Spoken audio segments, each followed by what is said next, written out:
Officer Rodriguez hadn't even finished knocking when Karen Wilcox burst through her front door, finger already extended toward the house next door. "That's the one, officer. The Wi-Fi thief is in there." Her voice carried across the pristine suburban cul-de-sac, ensuring every neighbor within earshot knew justice was being served today. Officer Rodriguez's face remained professionally neutral, though the slight twitch at the corner of his mouth betrayed his inner thoughts. "Ma'am, as I explained on the phone, unauthorized use of someone's Wi-Fi isn't exactly a priority. It's theft." Karen's expertly highlighted bob cut bounced with indignation. At 52, Karen Wilcox was the self-appointed guardian of Oakwood Estates, a position she held since becoming HOA president 3 years ago. "He's stealing my bandwidth that I pay good money for." She marched down her perfectly manicured walkway, her pink Lululemon outfit practically glowing in the morning sun. Officer Rodriguez followed reluctantly, glancing at his watch. He'd been 30 minutes from the end of his shift when the call came in. Next door, Eli Martinez, a 34-year-old software engineer who'd moved in 6 months ago, was just stepping out to collect his mail when he spotted the approaching storm that was Karen with a police officer in tow. "Mr. Martinez," Karen announced with the gravity of a judge delivering a death sentence, "this officer is here because you've been stealing my internet." Eli blinked, confused. "I'm sorry. What?" "Don't play dumb," Karen said, crossing her arms. "My internet has been slow for weeks. Then I checked my router settings and found an unauthorized device called Eli's laptop connected to my network." Officer Rodriguez looked increasingly uncomfortable. "Sir, Ms. Wilcox has made a complaint about—" "I have my own fiber connection," Eli interrupted calmly. "I work from home developing security software. I wouldn't need to use anyone else's internet." Karen's eyes narrowed suspiciously. "Then why is your device on my network?" "It isn't," Eli replied, "unless—" A small smile crept across his face. "Karen, what's your Wi-Fi network called?" "Oakwood Queen Bee," she answered proudly. "I'm the HOA president." Eli nodded. "And what's your router password?" Karen hesitated, glancing at Officer Rodriguez before answering. "Password 123. "Why does that matter?" Officer Rodriguez couldn't suppress a small chuckle, which he quickly disguised as a cough. "Ma'am," Eli said gently, "there's another network in the neighborhood with the same name. It's a common prank to mimic official-sounding network names. Someone spoofing your network identity to trick people into connecting." Karen's face flushed. "That's ridiculous. Who would do such a thing?" "Probably because of the mandatory guard and gnome policy you implemented last month," came a voice from across the street. Trevor Williams, a retired high school teacher, was watering his reluctantly installed gnome-adorned garden.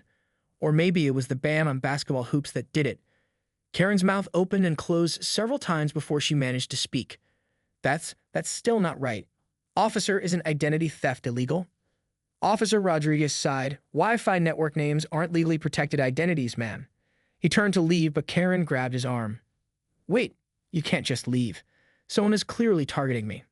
What none of them realized was that this minor Wi-Fi dispute was about to spiral into a neighborhood conflict that would change. The following Tuesday, Karen sat rigidly at the head of the folding table in the community center, gaveling the monthly HOA meeting to order with more force than necessary. The Wi-Fi incident, as she'd taken to calling it in her mind, had been festering for 3 days. "Before we address the agenda items," Karen announced to the 24 homeowners present, "I'd like to propose a new bylaw addressing cyber harassment in our community." Several residents exchanged glances. Eli, seated in the back row, raised an eyebrow.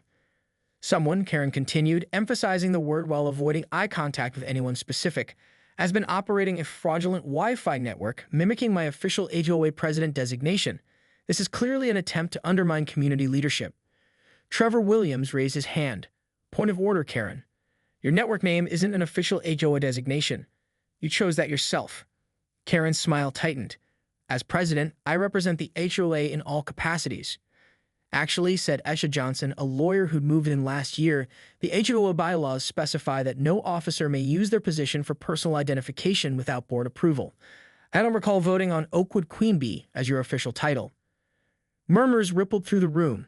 Karen hadn't expected resistance so early in the meeting. This wasn't following her script. "That's not the point," Karen said, her knuckles whitening around her gavel. "The point is that someone is deliberately targeting me and, by extension, targeting the authority of this HOA."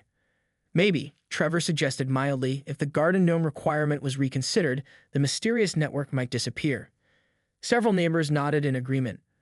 The mandatory garden gnome policy had been Karen's most controversial decree yet, requiring every home to display at least one tasteful garden gnome visible from the street. "Those gnomes maintain our neighborhood aesthetic," Karen insisted. Property values have increased 6% since implementation.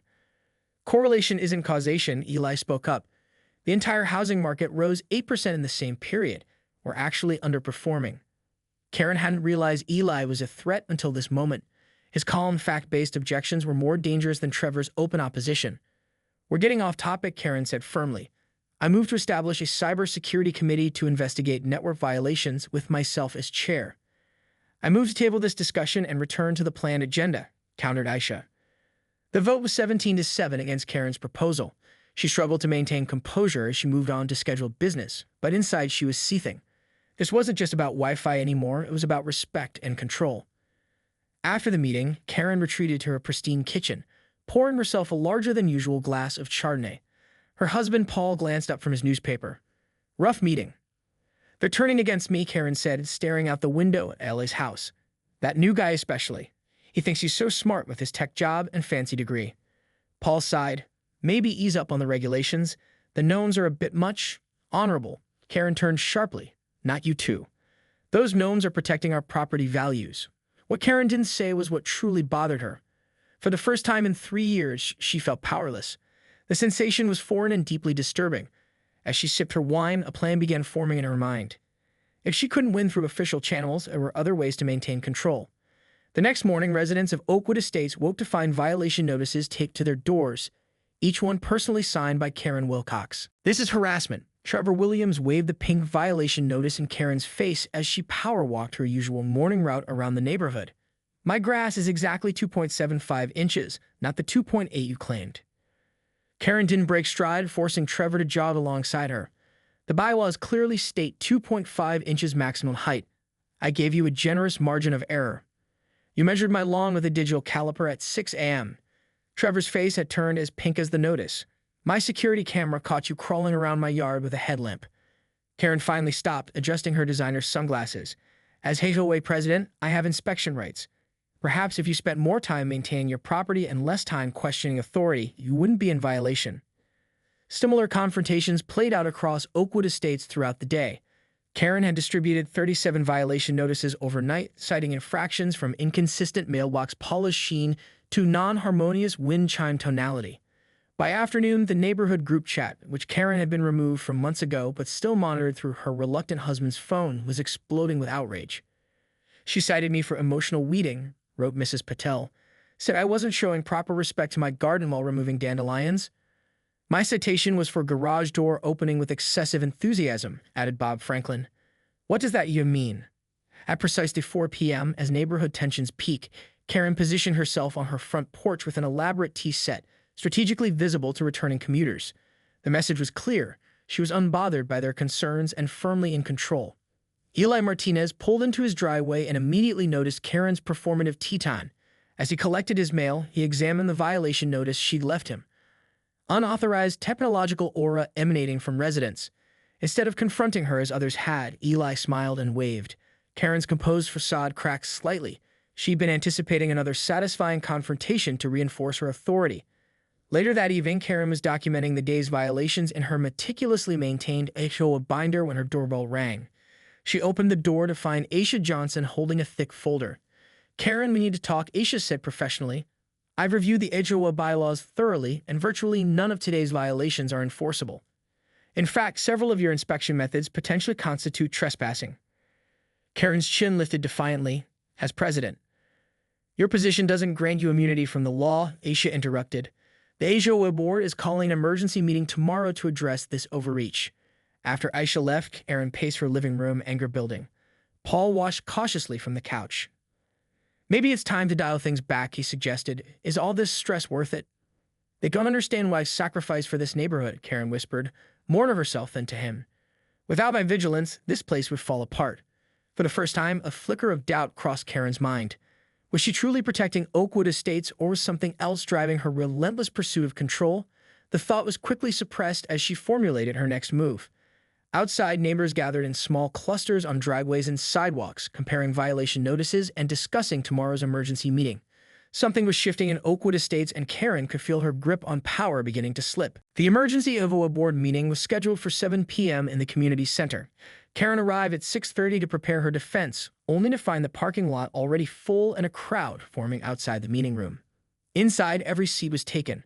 Residents stood along the walls, some carrying their garden gnomes like strange woodland totems.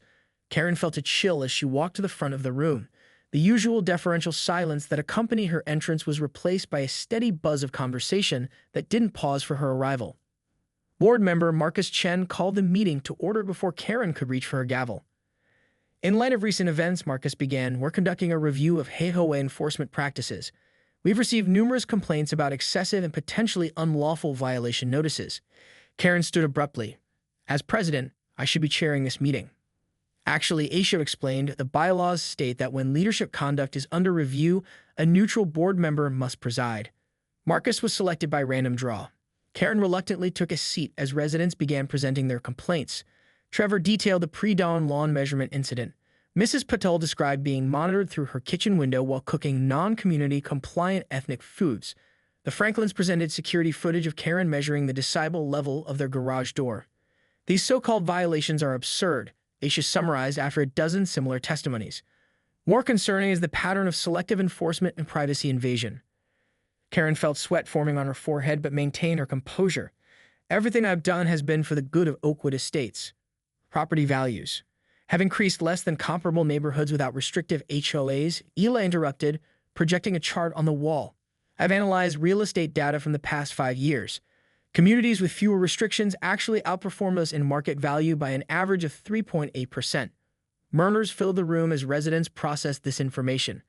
Karen's primary justification for her strict governance was being systematically dismantled with facts and figures.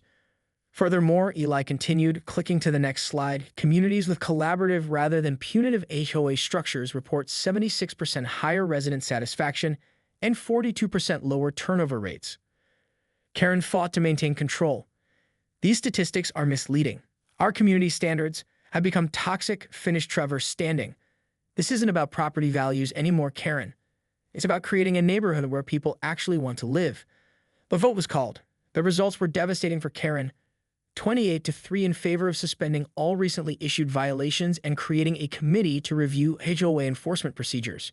Karen's only supporters were herself, her husband Paul, who avoided eye contact while voting, and Mrs. Henderson, an elderly woman who mostly attended meetings for the refreshments. As the meeting adjourned, Karen remained seated, stunned by the decisive rejection. She watched residents chatting animatedly about reforms, some already volunteering for the new committee. It's not personal, Eli said gently, approaching her after most people had left. The neighborhood just wants more collaboration and less confrontation. Karen gathered her belongings with trembling hands. You've turned them all against me, she whispered. No one's against you, Eli replied. We're just against the current system. That night, Karen couldn't sleep. Her identity had become so intertwined with her role as Homeowner president that this challenge felt like an existential threat. As dawn approached, she made a decision. If they wanted a war, she would give them one. The neighborhood awoke to chaos the next morning. Every single garden gnome in Oakwood Estates had vanished overnight. In their place were small printed cards reading, "No gnome is free until HOA authority is respected." Karen watched from behind her curtains as confused and angry neighbors discovered the missing decorations. She hadn't slept, instead spending the night executing her plan with military precision. The 43 confiscated gnomes were now hidden in her attic, each one carefully cataloged by address of origin. Her phone buzzed constantly with messages from the HOA board demanding an emergency meeting. Karen ignored them all. For the first time in years, she called in sick to her administrative job at the local school district, claiming a migraine. In truth, she needed time to savor this moment of reclaimed power. Paul had already left for work, having discovered her gnome collection in the attic during his search for Christmas decorations. His only comment had been a resigned, "This isn't going to end well," before grabbing his keys and leaving earlier than usual. At 10 a.m., a knock came at Karen's door. She peered through the peephole to see Officer Rodriguez again, looking even less enthusiastic than during the Wi-Fi incident. "Ms. Wilcox," he began warily when she opened the door, "we've received multiple reports of stolen property in the neighborhood." Karen adopted an expression of innocent concern. "How terrible. What was stolen?" "Garden gnomes," Rodriguez replied flatly. "All of them. Simultaneously." "How strange," Karen said, fighting to suppress a smile. Perhaps it was college students pulling a prank. "Several residents have security footage showing someone matching your description moving through their yards around 2 a.m. Rodriguez looked increasingly uncomfortable. "One camera captured a clear image of your HOA president name tag." Karen's composure faltered momentarily. She hadn't considered the proliferation of doorbell cameras and security systems in recent years. Those cameras are violations of HOA aesthetic guidelines, she countered weakly. Officer Rodriguez sighed. Ms. Wilcox, stealing property is a crime regardless of HOA rules. Would you consent to a search of your premises? Absolutely not. You need a warrant. Karen's voice rose sharply. This is harassment because I enforce community standards. As they argued on the doorstep, a small crowd of neighbors gathered at a distance, watching the confrontation unfold. Among them, Eli noticed something strange about Karen's reaction. Beyond indignation, he sensed genuine fear in her response, something deeper than concern over a petty known theft. After Officer Rodriguez left with a promise to return with a warrant if necessary, Karen retreated inside, drawing all her blinds. The neighborhood buzzed with speculation. What no one yet realized was that Karen's obsession with control masked a profound anxiety that had been building throughout her life, an anxiety that the gnome heist had now pushed to breaking point. That evening, as twilight settled over Oakwood Estates, 43 garden gnomes mysteriously reappeared on front lawns throughout the neighborhood. Each one held a small white flag of surrender. Karen didn't attend the next scheduled HOA meeting. Instead, she sat alone in her immaculate living room, blinds drawn, watching the neighbors file into the community center through a gap in the curtains. Her phone had been switched off for days, her email unchecked. Even Paul had begun sleeping in the guest room, exhausted by her increasingly erratic behavior. The gnome incident had backfired spectacularly. Instead of reasserting her authority, it had only accelerated her loss of control. The emergency auto board vote, details of which Paul reluctantly shared, had resulted in her temporary suspension as president pending a formal review. Karen's carefully constructed world was unraveling thread by thread. A knock at the door startled her. Through the peephole, she was surprised to see Eli Martinez standing on her porch alone. "What do you want?" Karen demanded through the barely opened door, security chains still in place. To understand, Eli replied simply, "May I come in?" Against her better judgment, Karen let him inside. Her usual hospitality instincts remained dormant. She offered him neither a seat nor refreshment. "The board sent you to negotiate my resignation," Karen stated flatly. Eli shook his head. "I'm here on my own. I'm trying to understand why this matters so much to you." "It's just an HOA, Karen." "Just an HOA?"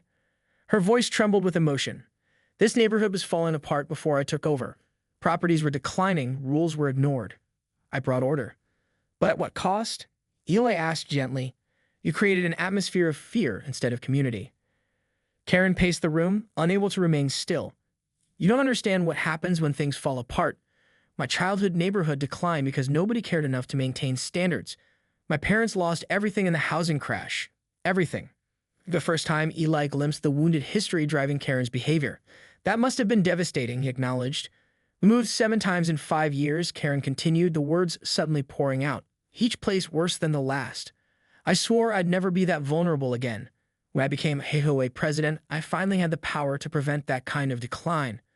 But controlling every detail isn't sustainable," Eli pointed out, "and it's making you miserable." Karen sank into a chair, suddenly looking exhausted. "What else am I supposed to do? Just watch everything fall apart again?" "There's a middle ground," Eli suggested. "Structure without suffocation, rules with reasonable flexibility." Karen looked skeptical, but a seed of consideration had been planted. After Eli left, she remained in her chair for hours, confronting questions she'd been avoiding for years. Was her quest for control actually addressing her deep-seated fears or merely masking them? Was she protecting the community or projecting her insecurities onto it? Meanwhile, across the neighborhood, the HOA meeting was taking an unexpected turn. Despite Karen's absence, or perhaps because of it, residents were having their first truly productive discussion in years. Ideas flowed freely without fear of immediate rejection. People who had never spoken at meetings before offered thoughtful suggestions. What emerged was a vision for Oakwood Estates that maintained community standards while fostering greater individuality and mutual respect. The garden gnome requirement was officially abolished, though residents could keep them if desired. Basketball hoops would be permitted with reasonable usage hours. A community garden was proposed for the unused lot near the entrance. As the meeting concluded, Trevor Williams made a surprising suggestion. "Maybe we should invite Karen to help draft the new bylaws. She does have experience, and excluding her completely seems counterproductive." The proposal was met with mixed reactions but ultimately approved. Aisha volunteered to extend the invitation, unaware that Eli had already begun building a bridge. The neighborhood stood at a crossroads, and so did Karen Wilcox. Her redemption, if possible, would require something she had never been good at: compromise. 3 weeks passed. The transformation of Oakwood Estates was subtle but significant. Basketball hoops appeared on several driveways. The community garden broke ground with impressive participation. Most garden gnomes remained, now positioned in whimsical scenarios that changed regularly, a neighborhood-wide inside joke that even previously anti-gnome residents joined. Karen watched it all from a distance, declining all invitations to participate. Her suspension from the HOA presidency continued, though the board had made it clear that resignation wasn't their goal. Reform was. On a sunny Saturday morning, Karen found herself drawn to the community garden. She arrived early, hoping to avoid neighbors, but Trevor Williams was already there, tending to a row of tomato plants. "Well, well," he said, straightening out. The queen bee emerges from the hive. Karen stiffened, preparing for confrontation, but Trevor's tone lacked its usual antagonism. The tomatoes could use some attention, and continued, gesturing to an unattended section. "If you're interested." It was as close to an olive branch as she was likely to get. After a moment's hesitation, Karen pulled on a pair of gardening gloves from the community supply box. They worked in silence for nearly an hour before Karen spoke. The garden was a good idea. Trevor nodded. It was Ellie's suggestion, actually. Karen's hands stilled momentarily. He seems to have a lot of influence for someone so new.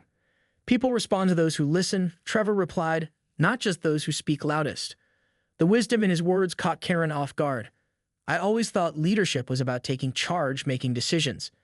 "That's part of it," Trevor agreed, "but the best leaders empower others." After a pause, he added, "Before you took over, I was HOA president for 6 years." Karen looked up in surprise. "You? But you're so laid back." Trevor chuckled. "I wasn't always. I was a bit like you at first, tried to control everything. Nearly had a heart attack from the stress before I realized I was doing it all wrong." As more neighbors arrived at the garden, Karen expected cold shoulders or outright hostility. Instead, she received cautious smiles and ordinary greetings. No one mentioned the gnome incident or her suspension. Later that afternoon, Karen found herself on Ella's doorstep, a plate of cookies in hand, the traditional neighborhood welcome gift she had never offered him. 6 months late," she said when he opened the door, "but better than never." Ella accepted the peace offering with a smile. "Just in time, actually. The committee is meeting tomorrow to finalize the bylaw revisions. Your expertise would be valuable, if you're interested." Karen hesitated. "Why would anyone want my input after everything that's happened?" "Because despite your methods, you care deeply about this community," Eli replied. "That passion, channeled differently, could be an asset rather than a liability." The next day, Karen attended the committee meeting. She listened more than she spoke, a new experience, and when she did contribute, she focused on practical solutions rather than rigid rules. To her surprise, several of her suggestions were incorporated into the final draft. The revised bylaws maintained community standards while allowing greater individual expression and establishing more transparent enforcement procedures. As the meeting concluded, Aisha approached Karen. "The special election for HOA president is next month. You should consider running." Karen's eyes widened. "After everything that's happened, no one would vote for me." "Don't be so sure," Aisha replied. "People appreciate growth. Besides, you face actual competition this time, a real election, not a coronation." The prospect both terrified and intrigued Karen. Could she lead differently? Could she preserve what mattered without controlling everything? As she walked home, she realized something profound had shifted within her. The anxiety that had driven her controlling behavior hadn't disappeared, but it had begun to loosen its grip. That evening, Karen reconnected her Wi-Fi router and changed the network name from Oakwood Queen Bee to simply Wilcox Home. It was a small change, but a significant one. The special election for HOA president was scheduled for a Sunday afternoon in the community center. Karen arrived early, her campaign materials neatly arranged on a folding table. Her platform was concise: structure with flexibility, community with individuality. The turnout was unprecedented for an HOA election. Nearly every household in Oakwood Estates was represented, creating a lively atmosphere more reminiscent of a neighborhood picnic than a formal proceeding. Karen's competition was formidable. Aisha Johnson ran on a platform of transparent governance.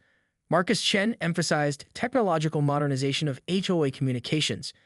And in a surprise last-minute entry, Trevor Williams threw his hat into the ring, promising experienced leadership with a light touch. The candidates each gave 5-minute speeches before voting began. Trevor spoke of balance between community standards and personal freedom. Marcus outlined a vision for streamlined processes using digital tools. Aisha emphasized fair and consistent rule enforcement. When Karen's turn came, she approached the podium with uncharacteristic nervousness. The room quieted, curiosity evident on every face. "Many of you are probably wondering why I'm here," Karen began. "After my suspension, after the gnome situation, A ripple of laughter moved through the audience, surprising her. Apparently, the incident had already become neighborhood lore. "I owe you all an apology," she continued. "My approach to leadership was fundamentally flawed. I confused control with care, rigidity with responsibility." She paused, gathering her thoughts. "But my concern for this community is genuine. What I've learned these past weeks is that Oakwood Estates doesn't need a queen bee. It needs a coordinator, someone who can help organize our collective efforts rather than dictate them." Karen gestured toward the other candidates. "Any of these excellent nominees would serve our community well. But if you choose me, I bring something they don't, the perspective of someone who has learned from significant mistakes, someone who understands both what to do and what not to do." The voting process took nearly an hour. As ballots were counted, neighbors mingled, sharing refreshments and conversation. Karen observed the natural community dynamics at work, connections forming without her orchestration, order emerging without her enforcement. When the results were announced, the tally was closer than anyone expected. Trevor Williams had won the presidency by just 7 votes, with Karen a surprising second place. Aisha and Marcus were elected to vice president and treasurer positions, respectively. Karen felt a complex mix of emotions, disappointment tinged with relief, regret balanced by new possibility. Trevor approached her as the crowd dispersed. "I want you on my advisory committee," he said without preamble. Karen looked skeptical. "Why would you want that?" "Because good leadership means surrounding yourself with diverse perspectives," Trevor replied, "including those you don't always agree with. Your attention to detail and institutional knowledge are valuable, Karen. They just needed better application." 2 months later, Oakwood Estates had settled into a new rhythm. The revised bylaws preserved the neighborhood's aesthetic appeal while allowing reasonable personalization. The advisory committee, including Karen, met regularly to address residents' concerns with a collaborative approach. Karen's transformation wasn't instantaneous or complete. She still fought her controlling instincts, still occasionally bristled at changes she wouldn't have permitted during her presidency. But she was learning, evolving, discovering that influence could be more effective than control, that respect freely given was more valuable than compliance demanded. On a warm evening, as Karen watered her section of the community garden, Eli stopped by with his harvest basket. "How's the new Wi-Fi network working out?" he asked with a knowing smile. "Fine," Karen replied, "although sometimes I miss being the queen bee." "You know," Eli said thoughtfully, "real beehives actually function through remarkable cooperation. The queen doesn't give orders, she fulfills a role in a complex, interdependent system." Karen considered this as she surveyed the thriving neighborhood around her. "I never thought I'd say this, but I think I prefer being part of the hive to ruling it." As the sun set over Oakwood Estates, garden gnomes stood sentinel on some lawns but not others. Basketball hoops adorned several driveways. Lawn heights varied within reasonable limits. And at the center of it all, the community garden flourished, a perfect metaphor for the neighborhood itself. Individually tended plots creating a beautiful collective whole. Karen Wilcox, former HOA tyrant, current advisory committee member, and evolving human being, allowed herself a quiet smile. There was freedom in relinquishing control, a lesson she was still learning, one day at a time. And somewhere in the neighborhood, a Wi-Fi network named Oakwood Queen Bee still occasionally appeared, a gentle reminder that some jokes, like some people, could be both frustrating and endearing at the same time.